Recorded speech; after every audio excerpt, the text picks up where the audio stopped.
बड़ा बलवान होता है, बहुत बड़ा बलवान। हरिश्चंद्र जा करके मरघटिया बन गए। सुदेव भगवान समझा रहे हैं। इधर हरिश्चंद्र लाशों को जलाने लगे। रानी तारा ब्राह्मणी के यहाँ भोजन बनाने का काम करने लगी। धीरे धीरे समय बीता। एक दिन ब्राह्मणी ने तारा से कहा कि तू आज अपने लड़के को भेज दे और जो है पूजा के लिए बगिया से फूल मंगवा ले। तो तारा ने कहा ठीक है। तो उसी समय महाराज ध्यान रखना क्या हुआ, तारा ने रोहित को बुलाया और जवाब दिया कि रोहित चले जाओ और बगिया से फूल तोड़ लाओ पूजा के लिए।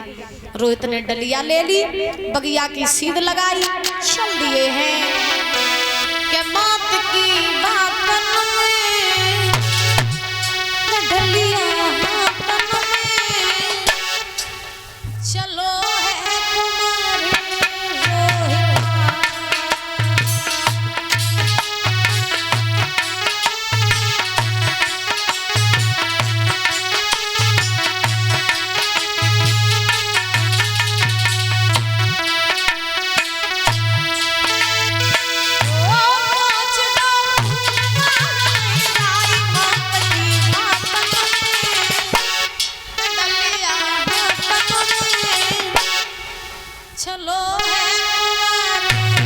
रोहित।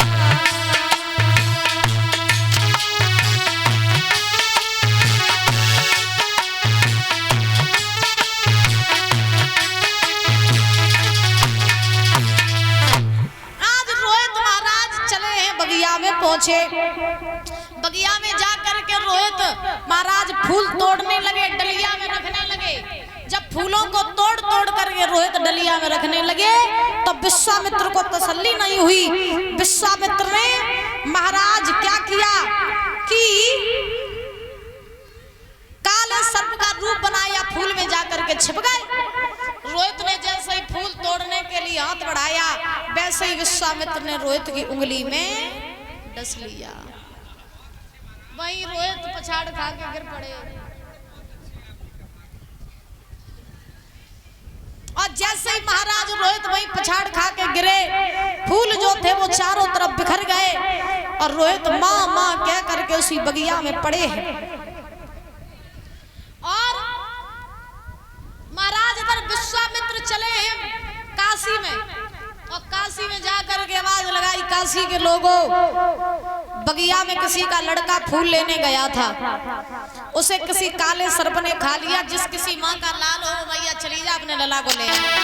आवाज लगाए के बोले विश्वामित्र, क्या काशी के लोगों बात सुनो,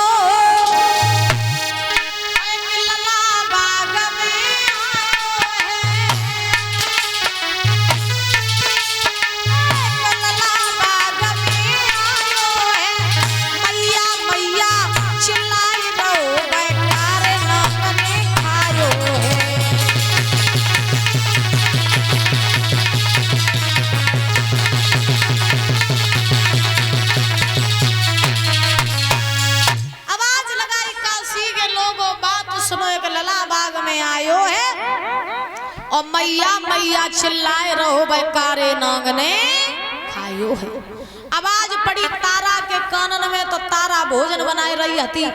दिमाग में झटका लगो, हाय मेरो ही पूत बगिया में फूल लेन गौ तो। तारा भाज की आई ब्राह्मणी के पांव पकड़ के बोली, मैया मेरो लला बगिया में फूल लेने गौ तो मैं लला को काले सांप ने खाए लो, नो चलो जान दो ना मैं लला मज्जे। ब्राह्मणी ने कहा पहले घर का पूरा काम कर, भोजन बना, उसके बाद तुझे कहीं जाने देंगे। दुखिया आई रसोई में भोजन बनाने लगी, भोजन बनाते जा रही, मन डरो लला के ढंगा के कहूँ ऐसा ना होए, अगर मुझे देरी हुई मेरो पूत बचे ही ना। तारा भोजन बनाई रही, रोत जा रही, अरे भोजन रही बनाई और माता की छूटी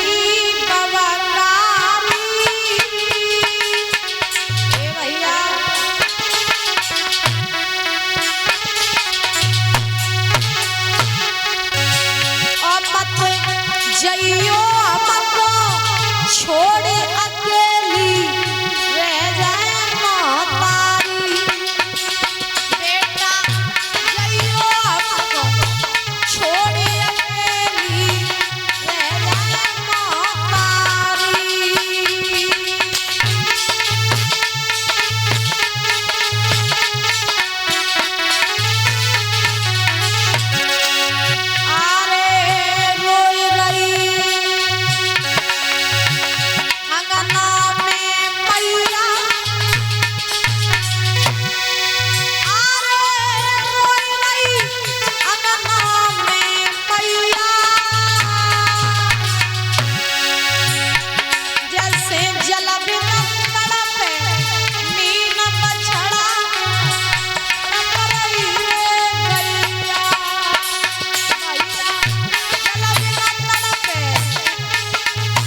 ने जल्दी जल्दी भोजन बनाया, घर का सारा काम किया। ब्राह्मणी से तारा बोली मैया मैंने तो सब काम कर दो, अब तू कहो तो हम चले जाओ। तो ब्राह्मणी ने कहा ठीक है चली जा। तो आज इसी समय तारा भागी बगिया में पहुंची, देखा कि महाराज रोहित बगिया में पड़ा है। आज मैया ने बहराए के जाके अपने लला को उठाए के अपनी छाती से लगाए लो।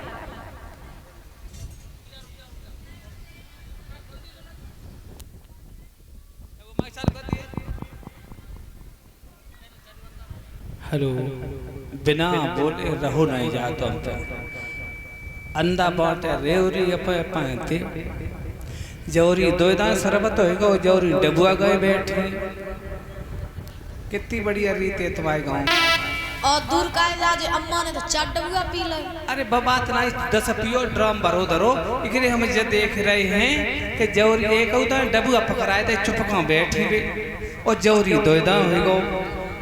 ए लड़के, ए लली जौरी पहले करो। अंधा बाटे रेवरी बौरी का तो भाई इतनी बैठे जा, थोड़ी कम मेरी कम कर दे। बस बिटिया दे दे बंटी बोने 3-4 बोतलें पहले भरी तक बाद फिर अपन बुआरे ने बोतलें भरे बद दई वो बंटी दे दई। जहां से छूटे तहीं ले जाओ बंटी। ए लला आगाऊ आ जाइए बेटा, आगाऊ आ जाओ। जहां से छोड़ो तहीं पहुंचो, कम से कम जैसे देखो ए अपन पहले फिर दे हम देख कर लेते। कोई बात नहीं बिटिया, हम तुम्हारी निगाह है 20 साल ही डुखरा हो गए, चौधरी में सफेद दाढ़ी हो गई, करिया करे फिरते। जाके 50 रुपए लगाओ करो बुलवाई के कम से कम। कापी में 100 ना हो तो कम से कम 100 रुपया दो तब बोलेंगे। बता रहे बाबा का नियम दूसरा अटपटो है कबीर दास के। पूरी कापी पकड़ा दे 100 रुपये नहीं आए महाराज जी के मत जाए माए। चलो ले महाराज, चलो बहुत अच्छे, कोई बात नहीं बेटा, तुम धीरज दे रहो। शरबत हम पे भी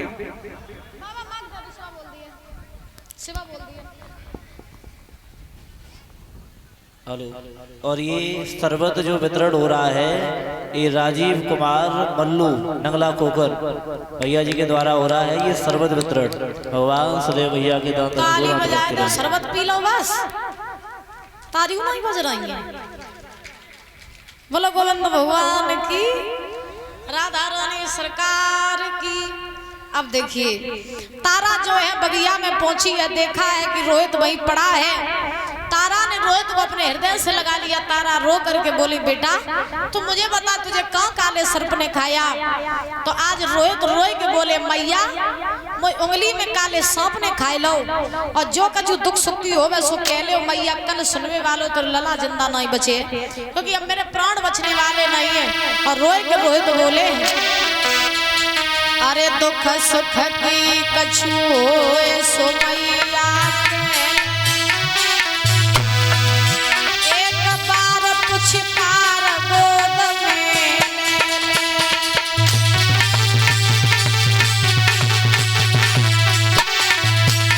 रोहित बोले मैया अरे माता मेरी बिगड़ने लगी जवान, राम नाम के सत्य राम जने तजे बाग में प्राण।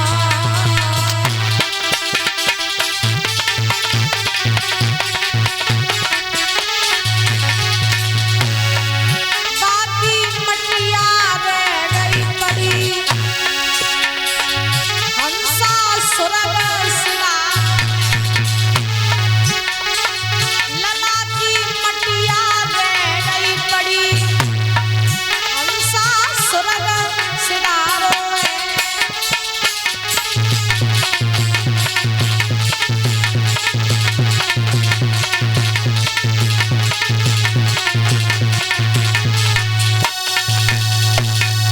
आज महाराज रोहित के प्राण पखेरु उड़ गए। तारा रोती रही बिलखती रही। कोई उस बाग में ऐसा नहीं है जो मैया को धीरज बंधाए दे। एक माली आओ, माली ने कही मैया अपने लला को ले जाओ जो अंतिम संस्कार कर दो। और जब बताओ तुम्हें घर तो नहीं कोई आओ, तुम्हें कोई परिवार को नहीं, तुम अकेली रोई रही। माली से तारा रोए के बोली भैया रो आँखिन को तारो चलो गो, मैं जीवन को सारो चलो गो। पहले पति संग छोड़ के गए, अब लला संग छोड़ के चलो गो। जड्डाइन अब कहाँ जाइए, किन के सारे रहिए। महाराज तारा रोती रही और तारा ने कही भैया मुझे जब नहीं मालूम इनको मरघट कहाँ है। तो आज माली ने मरघट का रास्ता बताया। तारा अपने बेटे की लाश को उठा करके मरघट पे पहुंची। मुसीबत भगवान देता तो खैर सबको ही है। देखो ये कथा हमें यही सिखाती है कि मुसीबत भगवान देता सबको है, लेकिन जितनी मुसीबत राजा हरिश्चंद्र को दई उतनी मुसीबत भगवान काऊ को न देवे, काऊ को न देवे। क्योंकि महाराज वो तो राजा हरिश्चंद्र जैसे हते जो जेल ही आए। आजकल को आदमी होते तो फांसी बट्टा को मिलतो अब तक, या रेल तक कटो मिलतो, या महाराज जेर खाई ले। याद रखना मुसीबत जब इंसान के ऊपर आती है ना परीक्षा जी महाराज, तो मुसीबत वैसे अच्छी चीज तो है नहीं, मुसीबत बहुत बुरी चीज है। लेकिन हरिश्चंद्र जैसी मुसीबत भगवान काऊ को न देवे। हरिश्चंद्र जैसी मुसीबत भगवान काऊ के ऊपर न डारे। तारा को लला मरिया तो कोई ऐसा नहीं है, मैया को धैर्य बधाए देवे। आज मैया तारा अपने बच्चे की लाश को उठा करके चली, मरघट पर पहुंची। और जब मरघट पहुंची है तो तारा कैसे जा रही है क्या मरघट जा रही और लेके लाश ललाय अपने की, मरघट जा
हरिश्चंद्र रखवाली कर रहे थे।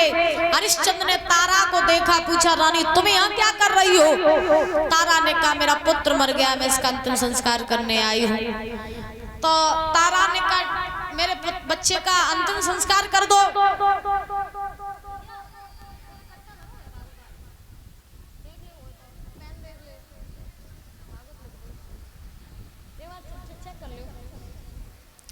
तो आज महाराज ध्यान रखना, तारा ने कहा महाराज मेरे पुत्र का अंतिम संस्कार कर दो। तो उसी समय हरिश्चंद्र ने कहा ठीक है मैं तुम्हारे पुत्र का अंतिम संस्कार कर दूंगा, लेकिन बदले में मुझे कर और कफन चाहिए। जब तक मुझे कर कफन नहीं दोगी तब तक मैं तुम्हारे बच्चे का अंतिम संस्कार नहीं करूंगा। तारा बोली महाराज कैसी बातें कर रहे हो, मेरे पास फूटी कौड़ी नहीं है, हम कहां से कर देंगे, कहां से कफन लाएंगे बताओ। तो हरिश्चंद्र ने कहा जब तक कर कफन नहीं दोगी तब तक लाश नहीं जलाएंगे। तो आज तारा ने क्या किया कि तारा महाराज अपने तन पे साड़ी पहने थी, तारा ने वो साड़ी उतार दी, बीच से फाड़ दी। साड़ी का आधा हिस्सा रोहित के ऊपर कफन के रूप में डाल दिया, साड़ी का आधा हिस्सा कर के रूप में हरिश्चंद्र को दे दिया। आज हरिश्चंद्र ने परीक्षित जी महाराज दाह संस्कार किया। तारा विपत की मारी, दुख की मारी। काशी में एक सती का मंदिर था, आई है और उस मंदिर में पछाड़ खा के गिर पड़ी। विश्वामित्र को तसल्ली नहीं हुई, विश्वामित्र ने काशी में से 2 मरे हुए बालकों को ले लिया, तारा के पास लिटा दिया और काशी में ये अफवाह फैला दी कि सती के मंदिर में एक डायन आई है जो बच्चों को मार के खाती है। पूरी काशी में सन्नाटा छा गया। कालू मेहतर के पास खबर पहुंची जाओ डायन को मारो। कालू मेहतर तलवार लेके हरिश्चंद्र के पास पहुंचे, जाओ डायन को मारो। हरिश्चंद्र तलवार लेके चले, तारा के पास पहुंचे। तारा सो रही थी तो हरिश्चंद्र ने महाराज तारा के केसों को पकड़ा और केसों को पकड़ करके आज महाराज मंदिर से बाहर पटक दिया। मंदिर से बाहर पटका, मारने के लिए तलवार उठाई और हत्यारे और डाइन तुझे मार देंगे, जिंदा नहीं छोड़ेंगे। तो हरिश्चंद्र तारा से बोले, मारने के लिए तलवार उठाई हुआ ये, अरे तेगा लीनो हाथ अक्रोध के साथ में गिराओ चारी, और तो जान से दिए मार रे तू डायन हत्यारी, तो जान से दिए मार रे तू डायन हत्यारी।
तलवार उठाई, वैसे विश्वामित्र ने पीछे से आके तलवार पकड़ ली। रुक जाओ हरिश्चंद्र। हरिश्चंद्र रुके, महात्मा को देखा, कहा बाबा अब तो वही हो जिन्होंने हमसे हमारी धन दौलत राजपाट छीना था, अब क्या लेने आए हो? पत्नी पुत्र राजपाट सब दाव पे लगा दिया, अब क्या चाहिए? विश्वामित्र बोले, राजन अब हम तुमसे कुछ लेने नहीं बल्कि हम तो अब तुम्हें देने आए हैं। हरिश्चंद्र बोले, अबे तक तुम सब लेते ही रहे, देने का आए हो? विश्वामित्र बोले, राजन ये जो कुछ भी चल रहा था ये सब तुम्हारी परीक्षा चल रही थी, जिस परीक्षा में तुम पास हुए और आज तुमने बता दिया कि दुनिया में बने चाहे कोई, लेकिन तुम्हारे जैसा राजा न कोई हुआ और न कोई होगा। राजन जब तक गंगा यमुना में जल रहेगा, जब तक चांद तारे रहेंगे, पृथ्वी आकाश रहेगा, हे राजन तब तक इस संसार में तुम्हारा नाम अमर रहेगा।